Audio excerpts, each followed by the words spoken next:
오늘 우리에게 주시는 하나님 말씀은 디모데후서 1장 9절에서 10절의 말씀입니다.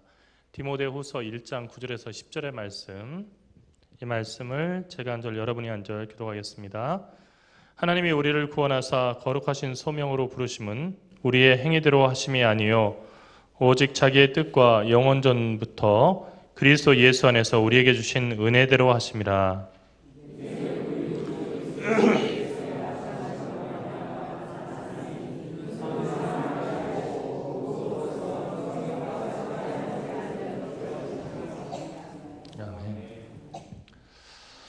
오늘 계속해서 기독교 강요로 본 믿음의 본질 28번째 시간 율법의 약속과 구원의 약속이라는 제목으로 함께 말씀을 나누고자 합니다.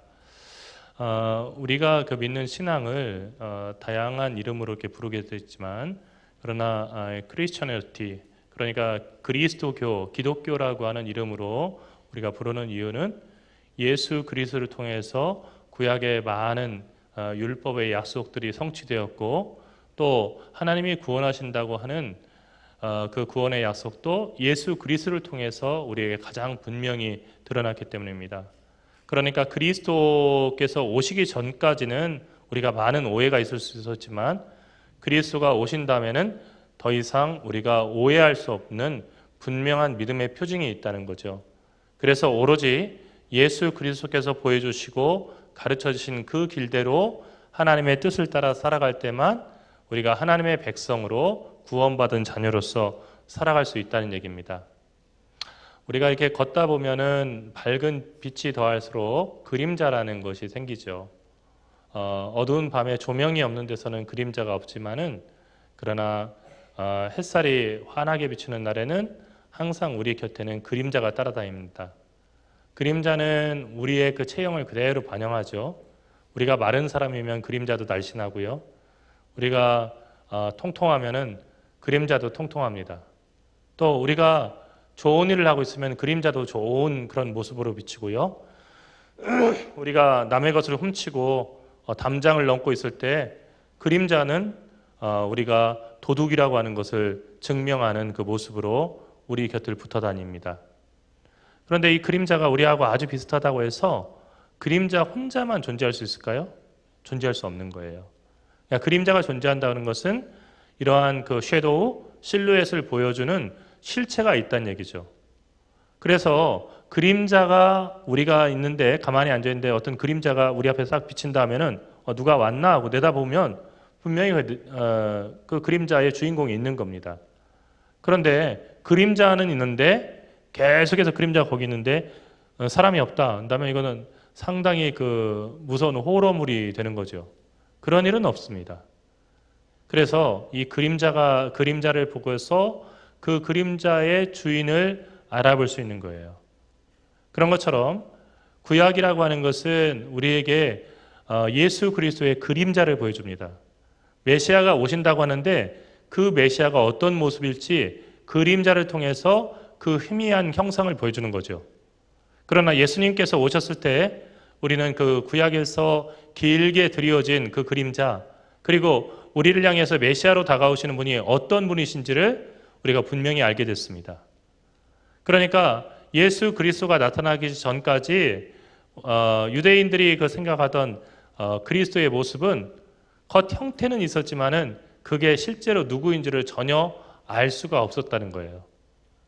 그리고 그리스도 예수를 보지 않고는 그 그림자가 무슨 의미가 있었는지도 알 수 없었습니다. 그러니까 결국은 오늘 읽은 말씀에서처럼 그리스도가 나타나실 때까지, 그리고 그리스도가 나타나심으로 이 모든 것들이 분명해진 거죠. 그러니까 옛날에는 그리스도께서 그림자로 나타나셨지만 지금은 세상의 빛으로 나타나셔서 세상을 비춰주신다는 겁니다.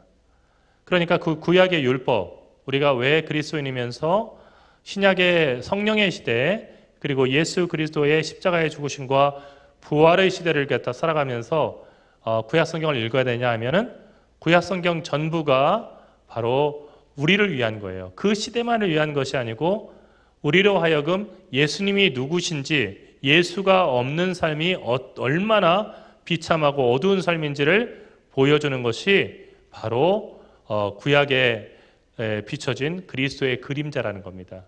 그래서 우리는 그 구약의 율법의 시대를 살아가는 거예요. 여러분, 요즘은 모든 것들이 되게 풍족한 그런 사회를 살고 있죠. 그래서 사실은 없이 살던 시대가 얼마나 배고팠는지 그리고 힘들었는지를 잘 모릅니다.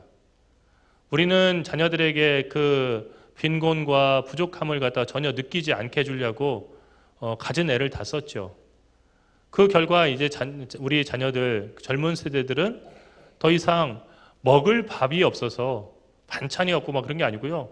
그냥 배고픔을 달랠 그 밥이 없어서 고통을 당하는 그 시대는 절대 빈곤의 시대는 벗어난 거예요.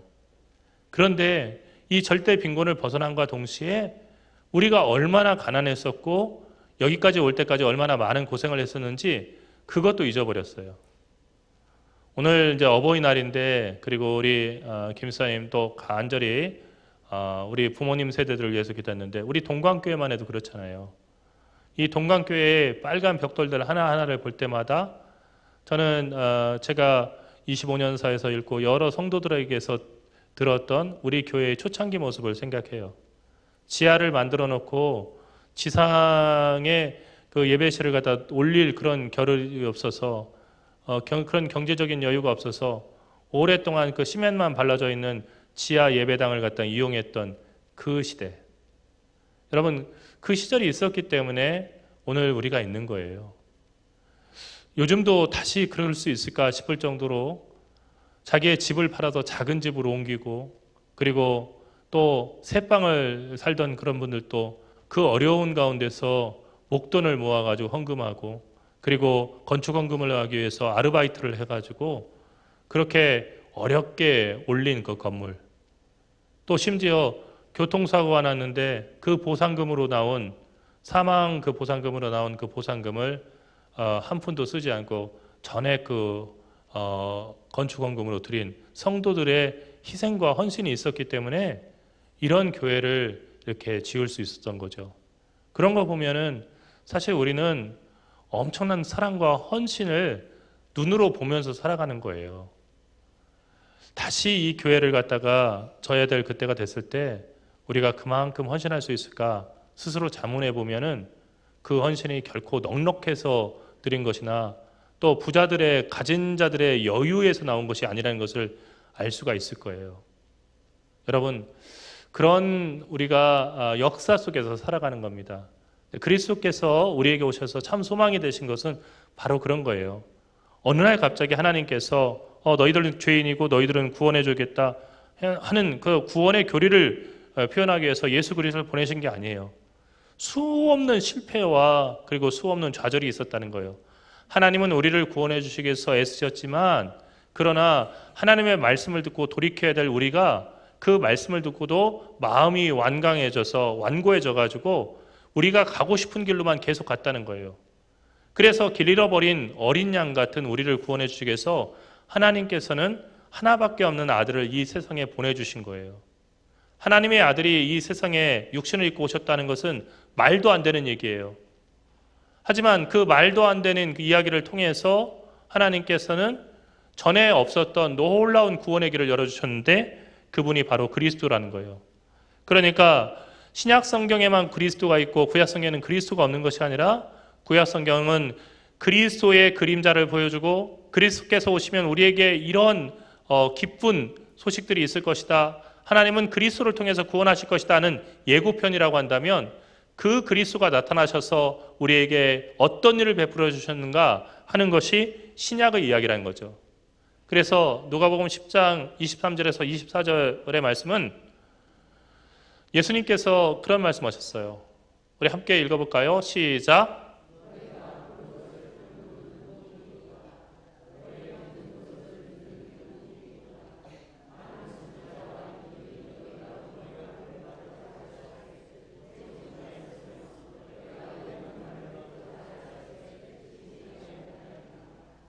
아멘.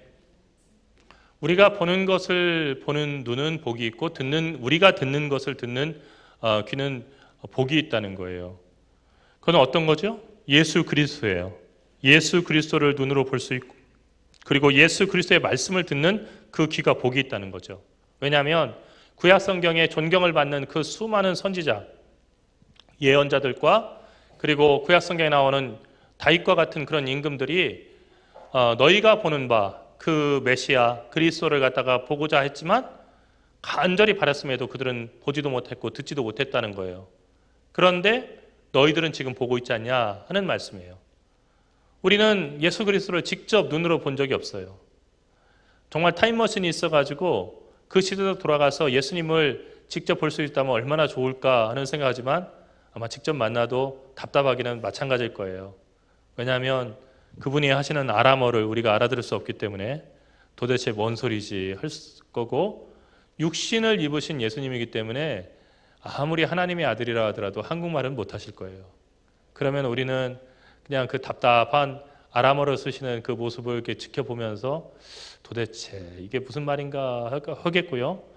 또 우리가 익히 알고 있는 서양 화가들이 그린 서양 사람들을 닮은 그런 예수님의 모습이 아니고, 우리가 정말 그 TV에서 CNN 같은 데서 보던 중동 사람들의 얼굴을 닮은 정말로 이스라엘 사람다운 그런 예수님의 모습이 우리에게 익숙치 않아서 그것도 직접 봐도 조금 낯설다는 그 감정이 더할 거예요. 하지만 예수님께서는 우리가 직접 그분의 곁에서 그분의 얼굴을 보지 못했고 그분의 음성을 듣지 못했지만 말씀 속에 살아계셔서 지금도 말씀하고 계셔요. 여러분, 성경을 계속 읽어야 되는 이유가 바로 거기에 있어요. 성경을 읽다 보면요, 하나님께서 내게 말씀하신다는 것이 믿어지고 들려지는 줄 믿습니다. 여러분, 직접 말씀하시는 그 음성을 듣는 거예요. 뭐 하늘이 열리고 막 빛이 비추면서 아무개야 뭐 하는 그런 소리가 들린다는 게 아니고요, 그 글로 된 말씀인데요, 어쩜 그렇게 지금 내 마음의 상태를 잘 아시고 나를 위로하시고 내게 힘주시고 내가 어떻게 살아가야 할지를 분명히 보여주시고 인도하시는 하나님의 능력을 경험하게 된다는 거예요. 그러니까 우리는 단 한 번도, 그리고 앞으로도 예수님의 그 실제의 모습들을 육신의 그 형상을 입은 모습을 우리는 볼 수 없을 거예요. 다시 재림하신다고 하더라도 그 예수님은 영광을 입으신 하나님의 존귀하신 아들의 모습으로 이 세상에 오시는 것이고 이 세상의 구세주로 오시는 것이지 2000년 전 그 예수의 갈릴리 사람의 그 모습으로 오시는 것이 아니기 때문에 우리가 알아볼 수 없을 거예요. 그러나 믿음 안에서 우리는 그분을 알아볼 거예요. 왜냐하면 2000년 전 그분의 모습이나 아니면 다윗이 기도 가운데 간절히 바랬던 그 메시아의 모습이나 다시 오실 예수님의 모습이나 그 가운데는 믿음의 눈을 가진 사람들이 바라볼 수 있는 분명한 표적이 있기 때문이에요. 믿는 사람들은, 하나님께서 택하신 사람들은, 그리고 하나님께 속한 사람들은 그분의 음성을 알아듣고요, 그리고 그분을 보고 따라갈 거예요.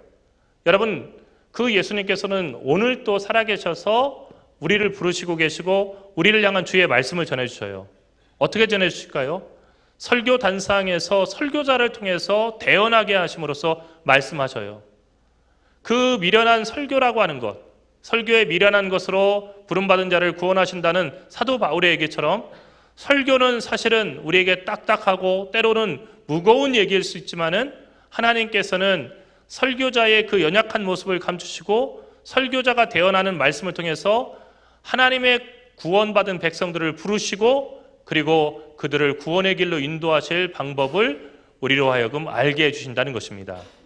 그러므로 하나님은 예수 그리스도를 2000년 전에만 한 30여 년 이 세상에 있다가 완전히 이 땅을 떠나게 하신 것이 아니라 우리가 기다리고 있는 성령 강림절이 우리에게 얘기하는 것처럼 바로 그리스도의 영이 우리 가운데 임하고 그리고 교회의 중심이 되어서 오늘 또 예수 그리스도의 음성을 듣고 또 예수 그리스도의 그림자를 바라보면서 그리스도와 더불어 동행할 수 있도록 하신다는 겁니다.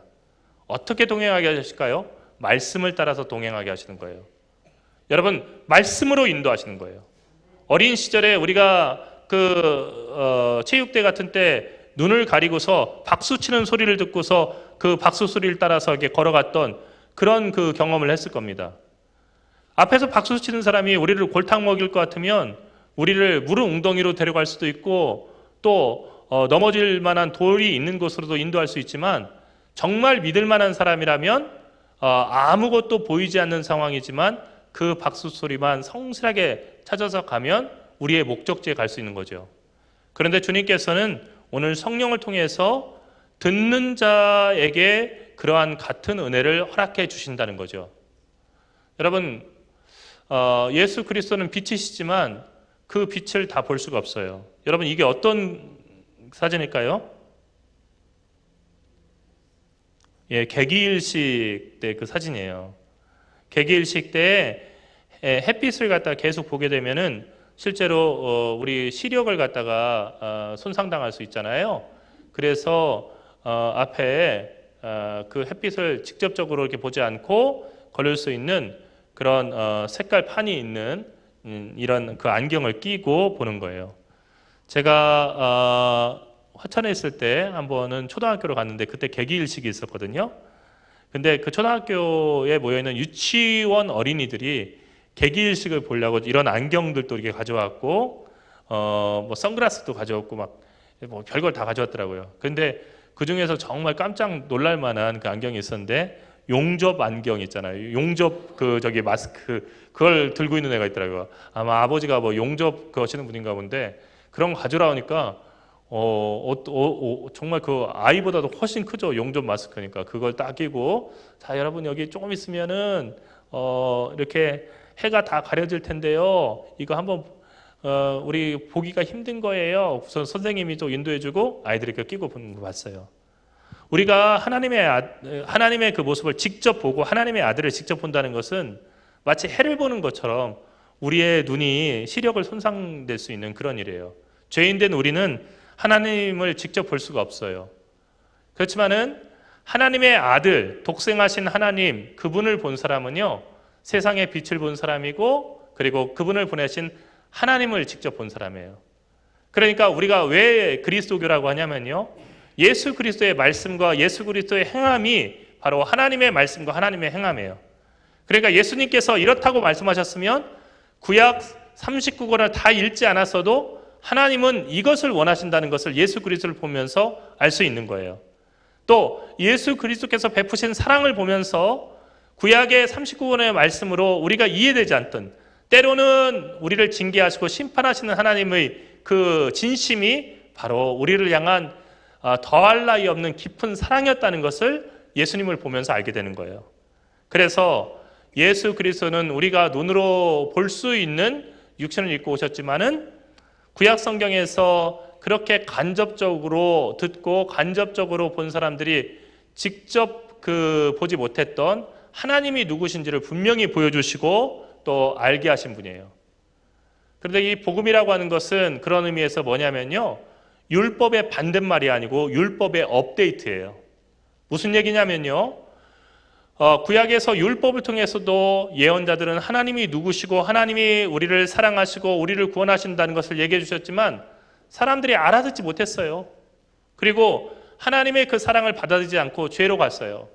그래서 하나님께서는 사람들이 알아들을 수 있게, 그리고 사람들이 믿을 수 있게 율법을 업데이트해 가지고 우리에게 이 율법 속에 담겨있는 기쁜 소식을 듣게 하셨는데 그것이 바로 복음이라는 거예요. 복음은 믿음의 교리라고 디모데전서 4장 6절에서 젊은 그 목회자 디모데에게 사도 바울이 얘기했죠. 또한 하나님이 옛적 족장들이라고 하는 것은 누구를 얘기하냐면요, 아브라함과 그리고 이삭과 야곱 같은 믿음의 어르신들을 갖다가 족장이라고 부르는 거예요. 족장들에게 베푸신 자비와 그리고 아버지의 아버지다운 그 호의에 대한 증언이에요. 하나님께서 어떻게 그 사람들의 삶을 지켜주시고 돌봐주셨는지. 또한 복음이라고 하는 것은요, 하나님의 약속이 어떻게 성취됐고 그리고 성취되어 왔는지를 보여주는 것과 동시에 그 약속이 완전히 이루어지는 실체가 예수님이라고 하는 걸 보여주는 거예요. 예수님이 곧 복음이다. 예수님이 오셔서 회개하라, 천국이 가까이 왔다라고 복음을 전해주셨는데 그 복음을 전해주신 예수님이 복음이다. 이거 우리가 이해할 수 없죠. A가 와서 B를 전해줬는데 B equal A. 이렇게 한다면 어떻게 이 말이 될 수가 있어? 이해할 수 없어요. 예수님께서 복음 전해주셨는데 그 복음은 뭐냐면 곧 예수님이라는 거예요. 왜 그러냐면 예수님을 통해서 이스라엘 백성들을 용서하시고 구원해 주시겠다고 하는 하나님의 약속이 다 성취됐기 때문이에요. 그래서 하나님의 약속은 어떤 거예요? 복음이 출현해서 율법이 완전히 의미 없게 무효화되는 게 아니에요. 그리스도를 믿음으로 우리가 죽음에서 생명으로 옮겨지지만 우리는 여전히 이미 하지만 아직 already not yet이라고 하는 그 긴장 속에 있는 거예요. 하나님은 이미 우리에게 은혜 베풀어 주시고 우리를 구원해 주신 사건, 우리를 용서해 주신 사건, 십자가에서 이미 이루어졌어요. 하지만 우리는 어떠냐면요, 아직까지 죄와 싸우고 있어요. 피 흘리기까지 싸워야 된다고 사도 바울은 얘기해요. 그래서 성경의 말씀처럼 우리가 지금은 하나님의 자녀라 아직 나타나지 않았으나 우리가 그와 같을 줄을 아는 것은 그의 참모습 그대로 볼 것이기 때문이다 하는 성경의 말씀과 일치하는 거예요. 우리는 예수 그리스도께서 이 세상에 임하셨다는 것을 소식으로 들었어요. 전해준 것을 본 거예요. 직접 예수님을 만나지 않았어요. 그리고 예수님께 다시 오실 것이라고 하는 그 약속을 들은 사람들이에요. 그러니까 우리가 지금 죽음에서 생명으로 옮기신 주님, 우리의 죄를 이기게 하시고 거룩한 하나님의 자녀답게 우리를 바꿔주신 주님의 은총 가운데 있지만 우리는 여전히 질병에 시달리기도 하고요. 죄 가운데 넘어지기도 하고 여러 가지 허물과 실수가 많은 사람들이에요. 그런데 하나님의 약속은요, 어떤 거냐면 이미 하나님께서 우리를 구원하셨지만 여전히 아직은 우리가 죄 가운데 있는 것이 현실이지만 그러나 끝까지 우리를 지켜주셔서 마침내 하나님의 약속이 성취되는 것을 그리스도께서 이 세상에 오심과 동시에 우리로 하여금 목격하게 하신다는 거예요. 그것이 하나님의 약속입니다. 그러니까 율법이라는 것과 복음이라는 것은 앞서 얘기했던 것처럼 상반되는 게 아니에요. 율법은 하나님께서 보여주신 올바른 삶의 규범이에요. 윤리를 잘 지키면 구원받는다는 얘기가 아니에요. 하나님의 자녀이니 하나님의 백성이니 너는 남다르게 살아야 된다 하는 것이 율법이에요. 율법. 네, 율법이에요. 여러분, 하지만 복음은 다르죠? 복음은 어떤 거냐면요, 모든 믿는 자에게 주시는 하나님의 능력이에요. 그래서 예수 그리스도를 전파한 것은 영세전부터 감춰진 비밀이 예수 그리스도를 통해서 이제 나타났기 때문이에요. 그런데 그 복음이라고 하는 것은 예수님이 오시기 전까지는 없었고 예수님이 오신 다음에 처음으로 복음이 나온 것이 아니고요. 이미 선지자들의 글로 예고되었고 분명히 얘기했던 거예요. 근데 아무리 얘기해도 못 알아들으니까 보이는 말씀이신 예수님께서 이 세상에 오셔서 복음이 무엇인지를 우리에게 보여주신 거예요. 그 예수님은 이 구루터기에 난 새로운 싹과 같아요. 여러분, 나무들이 이렇게 자라면서 그 나무들을 베어버릴 때가 있잖아요.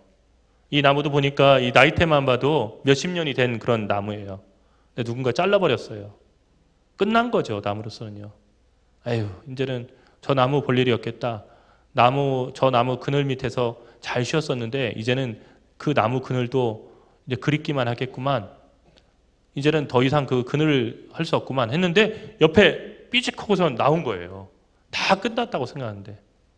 그래서 이세이 뿌리에서 한 그 싹이 나고 그 잎새가 자라나는 것, 이것에 메시아가 오시는 것을 비유했는데 구약의 정말로 믿음의 전통 속에 있었던 많은 사람들이 여러 가지 실패로 그냥 끝났다고 생각했고, 구약의 예언자들이 하나님의 그 사랑과 하나님의 그 구원의 뜻을 전했지만 사람들이 알아듣지 못해서 안 돼라고 절망했던 그 상황 가운데서 예수께서 오셔서 이 작은 싹처럼 그렇게 자라나셨다는 거예요. 재미난 것은요, 이 예수님께서 어렸을 때 자라나신 그 고향이 나자렛이에요.